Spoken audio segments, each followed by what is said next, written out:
The Isaiah Factor Uncensored starts right now.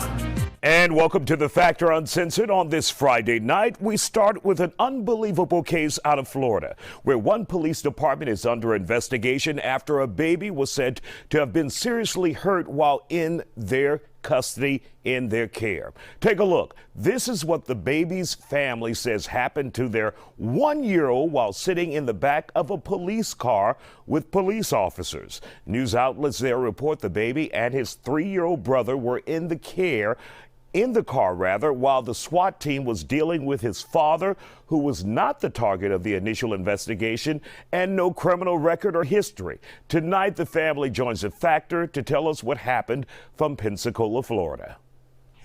I received a phone call that morning from one of his family members saying that I needed to come there to get the kids. They didn't give me any details on why. They just told me that I needed to come there. So I left immediately. I was on my way. About 10 minutes later, I received another phone call saying that my son was injured. My 1-year-old was injured, and that his face was bloody and that I needed to get there quick. So at this point, I'm frantic. When I arrived at the scene, I saw caution tape all over the place. So many officers, and I'm just looking for my children. So I'm asking everybody around, where's my kids? Where's my kids? And when I saw my 1-year-old, his face was unrecognizable, did not look at all like himself. And as a mother, what did that do to you, seeing your baby like that, 1-year-old, right? I was devastated. I was angry. I had so many emotions, knowing that I wasn't there and there was nothing that I could have done to prevent it. It's indescribable, honestly. And Mr. Bryan and Mr. Reeves, tell us exactly what you guys know happened to that child in police custody. What I can tell you from this comes from their son, Kayon, who was the witness to seeing his little brother fall.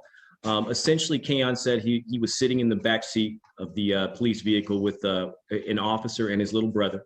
His little brother was being held by the police officer. When the police officer opened the door to the vehicle, he dropped little Kylan directly on his face, and it hit the asphalt. Yeah, it's unbelievable.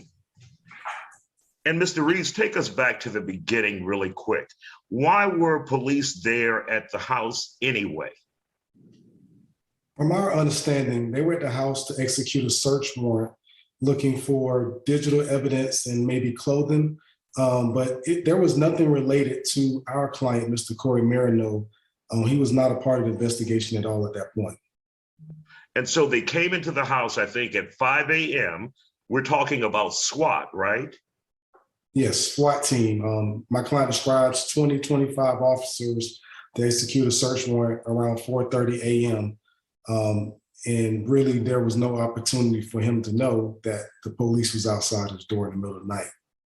So they barge into the house. Do we know if this was a knock or a no-knock warrant? This was a knock warrant. This was a knock warrant. It wasn't a no-knock warrant. However, the time length that they took to enter the home, it was very clear they did not want Mr. Marino to have any notice that they were coming in the home. And then we're talking about 4 or 5 in the morning, right? Correct. And so he thought these were intruders. Is that my understanding, Mr. Bryant? Yeah. So, to touch a little bit on what Mr. Reeves was saying, the Pensacola Police has a policy which essentially says this: before you enter into a home, you have to wait 15 seconds after you knock and announce. In this instance, it's alleged, and we still don't even know if this is true, but it's alleged that they knocked and announced. However, in their own police report, they identified that they waited 10 seconds, which is completely in violation of their policy.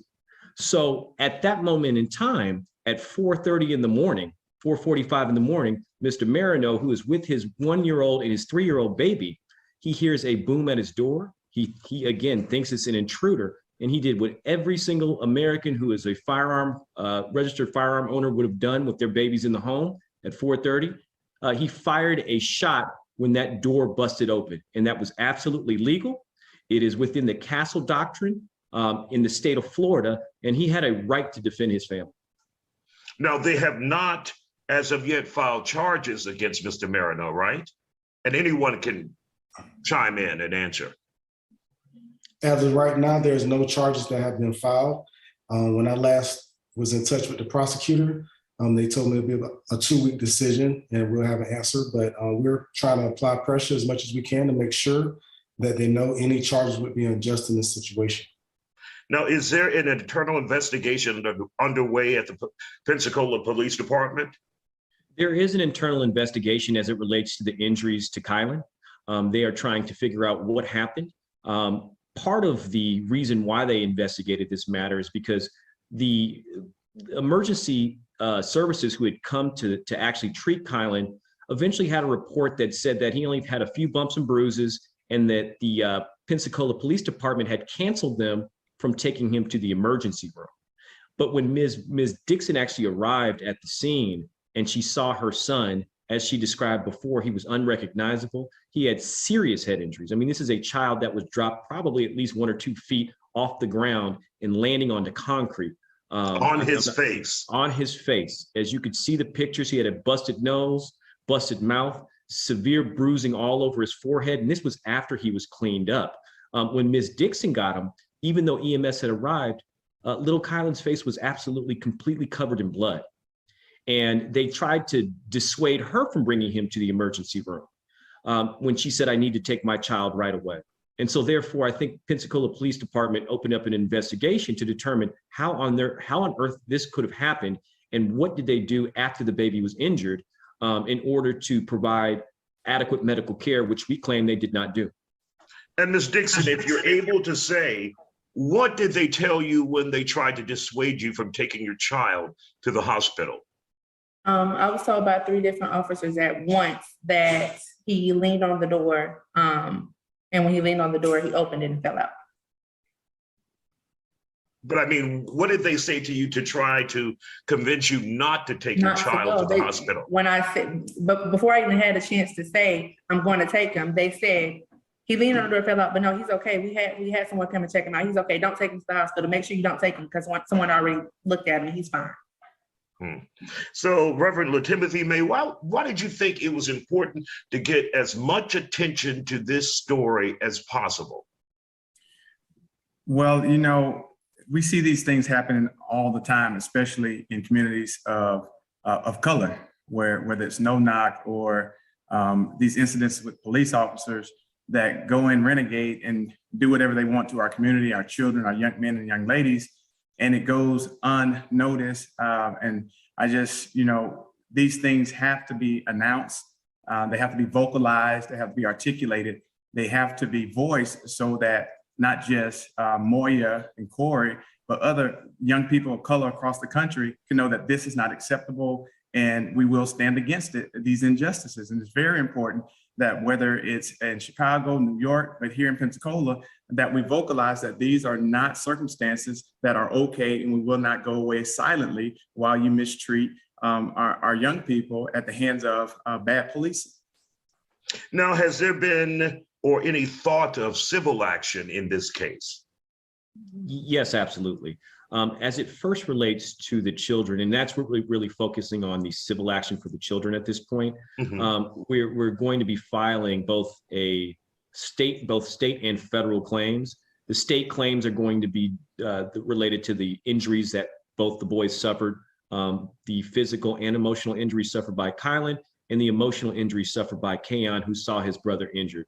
Secondly, we plan on filing a 1983 action for failure to render adequate assistance, medical assistance, to a person who's in police custody. The children were in police custody at the time when Kylan was injured. Not only did they not provide him with adequate medical attention, but they attempted to prevent him from actually getting the adequate medical attention he needs. So we plan on filing a federal action, which will include both state and federal claims. And Ms. Dixon, ultimately, as a mother, what do you want to see happen in this case, both civilly and with the internal investigation at the Pensacola, Florida Police Department? I want them to lose their jobs and to pay for what I would have had to pay for if I'd done that to my child, or if that happened when he was in my care.